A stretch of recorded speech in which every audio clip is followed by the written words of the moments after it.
Welcome to Trinetra news. నేను మీ రౌత్ కిషోర్. నిన్న జరిగినటువంటి తెలంగాణ శాసనసభ సమావేశాల్లో తెలంగాణ ముఖ్యమంత్రి యనమల రేవంత్ రెడ్డి చేసినటువంటి వ్యాఖ్యలపైన మీతో చర్చించదలుచుకున్నా. అయితే మీ వెనకాల ఉన్నటువంటి అక్కలు మిమ్మల్ని మోసం చేస్తారు, మీరు జాగ్రత్తగా ఉండండి అనేటువంటి విషయం కేటీఆర్ గారికి చెప్పడం జరిగిందని, మరి ఆ వ్యాఖ్యలు మమ్మల్ని మాట్లాడడం జరిగిందని, దీనిపైన మహిళలను ఒక మాజీ మంత్రులు మహిళా సభ్యులను పట్టుకొని ముఖ్యమంత్రి ఈ రకమైనటువంటి వ్యాఖ్యలు చేయడం సరికాదని బీఆర్ఎస్ పార్టీ శ్రేణులు నిన్న చేసినటువంటి విషయాల పట్ల నిన్న తెలంగాణ శాసనసభలో జరిగినటువంటి యొక్క విషయాల పట్ల మీతో చర్చించడం జరుగుతూ ఉన్నది. ఏంటిదంటే 2019లో CM Revanth Reddy Malkajgiri MP ticket వచ్చినాక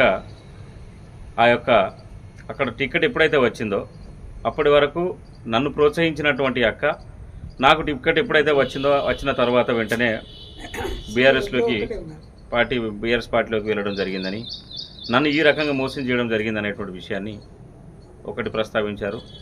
అదేవిధంగా రెండొక అంశం ఏంటిదనంటే సునీతా లక్ష్మారెడ్డి గారి యొక్క ప్రచారం కొరకు వెళ్ళినటువంటి సందర్భంలో కూడా నా పైన 2 కేసులు పెట్టడం జరిగిందని, వారి కొరకు పనిచేయడం అంటే వారు ఆ రకంగా వారి ప్రచారానికి వెళితే నా పైన 2 కేసులు పెట్టడం జరిగిందని ఆ రకంగా చెప్పడం జరిగింది. అంటే ఇక్కడ కావాలని కించపరిచినటువంటి అంశాలు కానీ లేకపోతే వ్యక్తిగతంగా ఏ రకమైనటువంటి అసభ్యమైనటువంటి పదజాలం అనేటువంటి వాడలేదు అనేటువంటి విషయం అక్కడ సుస్పష్టంగా తెలుస్తుంది.